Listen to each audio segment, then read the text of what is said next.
एक समय की बात है, जंगल के बीचों बीच दो पेड़ खड़े थे। एक पपीते का पेड़ था और एक आम का पेड़। वो स्वभाव से ही विनम्र और हंसमुख था। हर पतझड़ के मौसम में पक्षी उसके फल को चुगने आते। गोरैया उसकी शाखाओं में घोंसला बनाती और चिड़ियाएं उसके लिए खुशी खुशी गाती। पेड़ खुशी खुशी सभी पक्षियों को स्वागत करता और उनके साथ गाता। पपीते का पेड़ बिल्कुल भी उदार नहीं था। वो हमेशा अपने रूप का बहुत ख्याल रखता था। वो बहुत अधिक अभिमानी था कि वो ज्यादा ऊंचा है और ज्यादा हरा भरा भी। उसने कभी भी किसी पक्षी को अपने ऊपर बैठने नहीं दिया। तुम्हें किस बात का इतना घमंड है? हर एक वृक्ष की अपनी छाया होती है। सच? तो फिर उन्हें मेरी छाया में बैठने की क्या जरूरत है? जानते हो क्यों? क्योंकि हर वृक्ष की मेरे जैसी बढ़िया छाया नहीं होती। मुझसे बात करने का कोई फायदा नहीं। दफा हो जाओ। वहाँ उस आम के पेड़ पे जाओ। तुम सब मेरे बालों के स्टाइल को बिगाड़ रहे हो। तब तक आप लोग कमेंट में बताएं 70 - 35 कितने होते हैं? तुम्हारे बाल है ही कहाँ? ठीक है, फिर तुम मेरे पत्तों के स्टाइल को गड़बड़ा रहे हो। क्या तुम खुश हो? चलो भी पपीते, वो केवल घोंसला बनाना चाहते हैं। तुम कभी खुद पर पंछियों को बैठने नहीं देते हो। वो बहुत ही सुंदर हैं और वो बहुत ही सुरीले गीत गाते हैं। हाँ, उबाऊ गीत। अब सुनो, मैं किसी को अपने पत्तों के नजदीक नहीं आने दे रहा हूँ। वो मेरी सुंदर टहनियों को बिगाड़ देंगे। तुम उन्हें अपने ऊपर बैठने दो। तुम मेरे से नाटे हो और तुम वैसे भी कुछ खास नहीं लगते। क्या बात कर रहे हो? तुम जो बात कर रहे हो वो बहुत ही बेहूदी और अजीब है। ऐसे ही दिन गुजरते गए। आम के पेड़ और पपीते के पेड़ के बीच कुछ नहीं बदला। जब आम का पेड़ पूरा दिन मुस्कुराता गुनगुनाता रहता, पपीते का पेड़ किसी से बात नहीं करता था। एक दिन टुनटुनी चिड़िया अपने बच्चों के साथ जंगल में दाखिल हुई। टुनटुनी चिड़िया ने पपीते के पेड़ को देखा। अरे, ये पेड़ बड़ा और मजबूत है। ये हमारे घोंसले के लिए उचित होगा। हम अपना घोंसला यहाँ बना सकते हैं। क्षमा करना, किसने कहा कि तुम घोंसला बना सकते हो? मुझे अपनी टहनियों पर तुम्हारा घोंसला नहीं चाहिए और मेरे पास बेहतर काम है। तुम एक वृक्ष हो और एक ही जगह जड़ से जड़े हुए हो। तुम्हारे कहने का क्या मतलब है कि तुम्हारे पास बहुत काम है? देखो पपीता, वो टुनटुनी चिड़िया है। चिड़िया प्रकृति के लिए बहुत ही महत्वपूर्ण है। उन्हें हमेशा वृक्षों की जरूरत होती है अपने घर बनाने के लिए। यदि हम एक दूसरे की मदद नहीं करेंगे तो प्रकृति में संतुलन कैसे रहेगा? बताओ भला। अगर प्रकृति मेरी टहनियाँ नष्ट करना चाहती है तो मुझे इतना मजबूत और खूबसूरत कभी नहीं बनाती। मैं प्रकृति की एक खूबसूरत रचना हूँ, इसलिए मैं प्रकृति की खातिर अपने आप को खूबसूरत रखना चाहता हूँ। और तुम मुझे भाषण दे रहे हो? अगर तुम्हें प्रकृति की इतनी ही परवाह है तो तुम ऐसा करो, तुम इन चिड़िया को खुद पर एक घर बना लेने दो और मुझे तंग करना बंद कर दो।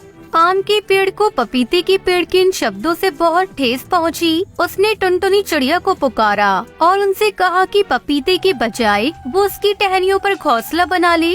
अरे, तुम कितने दयालु हो आम। हमें अपना घोंसला बनाना यहाँ बहुत पसंद आएगा। और तुम्हारे पास से कितनी मीठी खुशबू आ रही है।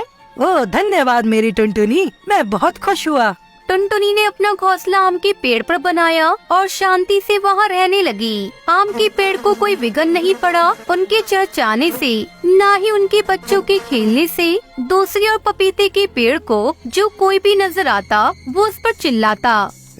तुम्हारी ये गपशप मुझे परेशान कर रही है। थोड़ा खामोश हो जाओ। तुम पक्षी इतने ज्यादा चहचहाते हो, क्या तुम्हारे लिए हमेशा गाना जरूरी है? कुछ सप्ताह बाद एक लकड़हारा जंगल में आया। उसे घर बनाने के लिए लकड़ी की जरूरत थी। उसने आम के पेड़ को देखा और उसे काटने का फैसला किया। जब उसने पास जाकर देखा, ये क्या है?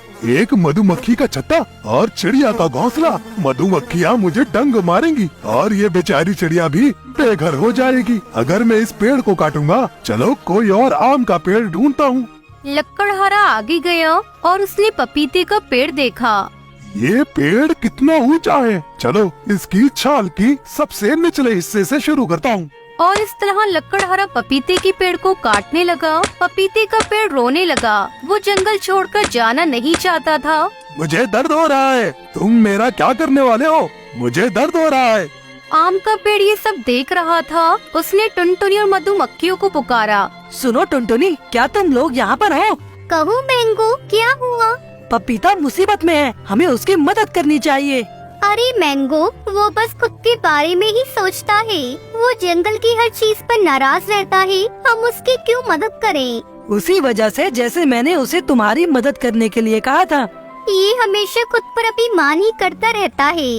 ऐसी बात बिल्कुल नहीं है। पपीते ने हमारे साथ जैसा भी व्यवहार किया है वैसा हमें नहीं करना चाहिए। अगर तुमसे कोई बदतमीजी करता है इसका मतलब ये नहीं कि हमें भी उससे बदतमीजी करनी चाहिए। ये घर हम सब का है टुनटुनी, हम पपीते को इस हाल में नहीं छोड़ सकते। सही कह रही हो, हमें पपीते की मदद करनी होगी। आओ मेरे दोस्तों, बाहर आओ। पपीते के पेड़ को हमारी सहायता की जरूरत है। टुनटुनी की आवाज सुन सभी मधुमक्खियाँ छत्ते से बाहर निकल आईं और लक्कड़हारे की तरफ उड़ी। वो उनके कानों के पास और आँख के पास भिनभिनाने लगी। मुझे कुछ दिखाई नहीं दे रहा, मुझे कुछ सुनाई नहीं दे रहा, मुझे यहाँ से निकलना होगा। ये मधुमक्खियाँ मुझे खा जाएंगी। लक्कड़हारे के जाने के बाद पपीते का पेड़ अपने व्यवहार के लिए बहुत शर्मिंदा हुआ। मैं बहुत शर्मिंदा हूँ टुनटुनी, मेरे इस तरह के व्यवहार के बाद भी तुमने मेरी सहायता की। हमारा धन्यवाद न करो पपीते, आम का धन्यवाद करो। तुम कभी भी उससे सही से बात नहीं करते। तुम हमेशा उससे रूखा व्यवहार करते हो, पर वही है जिसने हमें मनाया तुम्हारी मदद करने के लिए। सचमुच आम, मैं बहुत शर्मिंदा हूँ। मैंने अपनी गलती जान ली है। मैं कभी घमंड नहीं करूँगा और कभी किसी की इस तरह से बेइज्जती नहीं करूँगा। कृपया तुम सब मुझे क्षमा कर दो। पपीते के पेड़ ने अपना सबक सीख लिया था। उस दिन के बाद से वो कभी चिल्लाया नहीं। उसने स्वयं पर चिड़ियों को घोंसला बनाने दिया। पपीते का पेड़ और आम का पेड़ अब सच्चे दोस्त बन चुके थे। टुनटुनी चिड़िया अपने पति कालू और अपनी सास के साथ एक घने जंगल में रहती थी। कालू एक बहुत ही शराबी कौवा था। वो जो भी कुछ कमा कर लाता सब नशे में उड़ा देता। बड़ी मुश्किल से घर चल रहा था। एक दिन कालू कौवे के पेट में दर्द उठा तो उसे लेकर अस्पताल गए। देखिए, कालू का लीवर खराब हो चुका है, अब उसे नहीं बचाया जा सकता। वो कुछ ही दिनों का मेहमान है। ये सुनकर टुनटुनी और उसकी सास दोनों रोने लगी, पर क्या कर सकती थी। कालू ने शराब पी पी कर अपने शरीर को कमजोर कर लिया था। आखिर कुछ महीनों बाद वो मर गया तो घर में खाने के लाले पड़ गई। दोनों सास बहू घर घर भीख मांगने जाने लगी। कहीं से कुछ खाने को मिल जाता तो वही खाकर गुजारा करती।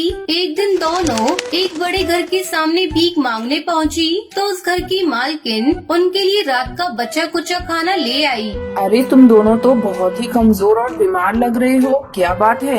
हमने पिछले 2 दिनों से अनाज का एक दाना भी नहीं खाया है। मेरे पति की मृत्यु के बाद आय का साधन बंद हो जाने के कारण हम दोनों सास बहू भीख मांग कर ही गुजारा कर रहे हैं। अच्छा, ये तो बहुत दुख की बात है। तुम दोनों रोज सुबह मेरे घर आ जाया करो। हमारे घर पर बासी खाना कोई नहीं खाता और ज्यादातर खाना बच ही जाता है। तुम लोगों को कम से कम भूखा तो नहीं रहना पड़ेगा। टुनटुनी और उसकी सास ये सुनकर बहुत खुश हुई। अब उन्हें कम से कम भूखा नहीं रहना पड़ेगा। दोनों रोज सुबह ही उस मकान मालकिन के घर के बाहर पहुंचकर पुकार लगाती और मकान मालकिन उन्हें रात का बचा खाना दे देती। धीरे धीरे दोनों बहुत ही स्वस्थ हो गयी, साथ ही साथ आलसी भी हो गयी। एक दिन टुनटुनी की सास कुछ बीमार थी। अरे टुनटुनी, मेरे सर और बदन में दर्द हो रहा है। ऐसा कर, आज तू बर्तन लेकर चली जा और मेरा खाना यहीं ले आ। ठीक है माँ जी। टुनटुनी वहाँ पहुँची तो पता चला पिछली रात उनके घर मेहमान आए थे। हवेली का नौकर कई तरह के पकवान लेकर आया। ये ले भिखारन चिड़िया, ये ले, आज तो तेरी और तेरी सास की दावत हो गई। आजकल तो मालिक के घर मेहमान आए हैं, इसलिए रात में कई प्रकार के पकवान बने थे। मालकिन ने गुलाब जामुन तुम दोनों सास बहुओं के लिए भेजे हैं। टुनटुनी ने धन्यवाद कहते हुए उससे पकवान ले लिए। गुलाब जामुन देखकर उसके मुंह में पानी आ गया। अरे वाह, ये गुलाब जामुन तो बड़े ही टेस्टी लग रहे हैं। माँ जी की तो तबीयत खराब है, क्यों ना मैं इन्हें यही खा लूं। टुनटुनी ने दोनों गुलाब जामुन गपागप से मुंह में डाले और बाकी के पकवान लेकर अपने घर आ गई। टुनटुनी की सास तो इतने सारे पकवान देखकर खुश हो गई। आज तो बहुत कुछ मिलेगा भीख में। हाँ माँ जी, कल मालकिन के घर मेहमान आए थे, इसलिए कई पकवान बने थे। सास चिड़िया को प्लेट में चाशनी दिखी तो वो बोली, अरे प्लेट में ये चाशनी कैसी है? क्या कोई मिठाई भी थी? मिठाई नहीं तो मिठाई तो नहीं थी, शायद गलती से चाशनी गिर गई होगी। सास समझ गई कि टुनटुनी झूठ बोल रही है और वो इस बात से नाराज हो गई कि टुनटुनी ने अकेले ही सारी मिठाई खा ली। अगले दिन खाने के कारण टुनटुनी का पेट खराब हो गया, उसे उल्टी और दस्त हो रहे थे, इसलिए टुनटुनी की सास अकेले भीख मांगने चली गई। अरे वाह वाह वाह, लो आज तो बहुत खाना बच गया है। तुम दोनों 3 दिनों तक खाओगी तो भी खत्म नहीं होगा। मालकिन ने आज भी बहुत सारा खाने पीने का सामान दिया और उसमें 2 पीस रसमलाई भी रखी थी। रसमलाई देखकर तो सास की मुंह में पानी आ गया और वो सोचने लगी, अरे वाह, कल टुनटुनी ने अकेले अकेले रसगुल्ले खाए थे, आज मैं अगर अकेले अकेले रसमलाई खा लूं तो कोई हर्ज तो नहीं। इसे कहते हैं जैसे को तैसा। सासू माँ खाना लेकर घर पहुँची तो टुनटुनी का भूख से बुरा हाल था। सारा दिन उल्टी और दस्त से वो पस्त हो गई थी। अरे माँ जी, आज भी बहुत अच्छे अच्छे पकवान मिले हैं। हाँ हाँ बहू, तेरे लिए मैं बहुत अच्छे अच्छे पकवान लेकर आई हूँ। टुनटुनी की नजर प्लेट में पड़े सफेद पीले कलर के दूध पर गई। चक्कर देखा, ये तो रसमलाई का दूध है। माँ जी, कुछ और भी मिला था खाने को?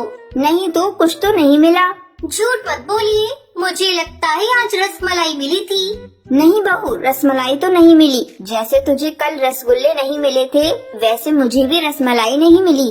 अच्छा, तो आप मुझसे बदला ले रही हैं? नहीं, मैं तो तुझे सबक सिखा रही हूँ। अगले दिन दोनों साथ फिर उसी मकान मालकिन के पास पहुँची। अरे तुम दोनों कब तक दूसरों के घर भीख मांगोगी? अगर खुद कुछ काम करो तो भोजन और धन दोनों का बंदोबस्त हो जाएगा। मुझे इस बुढ़ापे में कौन काम पर रखेगा? अरे बूढ़ी हो, अपाहिज नहीं। मालकिन की नौकरानी काम छोड़कर चली गई है, अच्छा मौका है। मालकिन तुम दोनों पर पहले से दयावान है, अगर कहो तो तुम्हें यही काम दिलवा दूं। झाड़ू पोछा बर्तन तो कर लोगी ना? हाँ हाँ, वो तो मैं कर लूंगी। मुझे खाना पकाना बहुत अच्छा आता है ना माँ जी? हाँ, मेरी बहू बहुत अच्छा खाना पकाती है। ठीक है, मैं दोनों के बारे में बात करूंगा और एक दिन तुम दोनों के काम का डेमो लिया जाएगा। मतलब मालकिन तुम्हारा काम देखेंगी, अगर पसंद आया तो तुम्हारी नौकरी पक्की। मालकिन ने अगले दिन ही उनसे घर की साफ सफाई कराई और खाना पकवाया। दोनों ने बहुत ही मेहनत से काम किया। मालकिन और उनके पति तो खुश हो गए। अरे वाह, घर तो एकदम शीशे की तरह चमक रहा है और खाना भी बहुत अच्छा बना है। अरे मैं तो कहता हूँ इन दोनों को परमानेंट काम पर रख लो। ठीक है जी, इस तरह इन्हें भी रोजगार मिल जाएगा और घर घर जाकर भीख नहीं मांगनी पड़ेगी। भगवान आप दोनों को लंबी उम्र दे, आपने हम पर बहुत उपकार किया है। हाँ हाँ मालकिन, आप न होती तो हम सदा भीख ही मांगते रह जाते। अब कभी भीख मत मांगना, हमेशा मेहनत की कमाई खाना। ईश्वर ने जो स्वस्थ शरीर दिया है, उससे बड़ा धन कुछ भी नहीं है। दोनों सास बहू अब भीख मांगना छोड़कर काम करने लगी और धीरे धीरे उनकी आर्थिक स्थिति सुधरने लगी।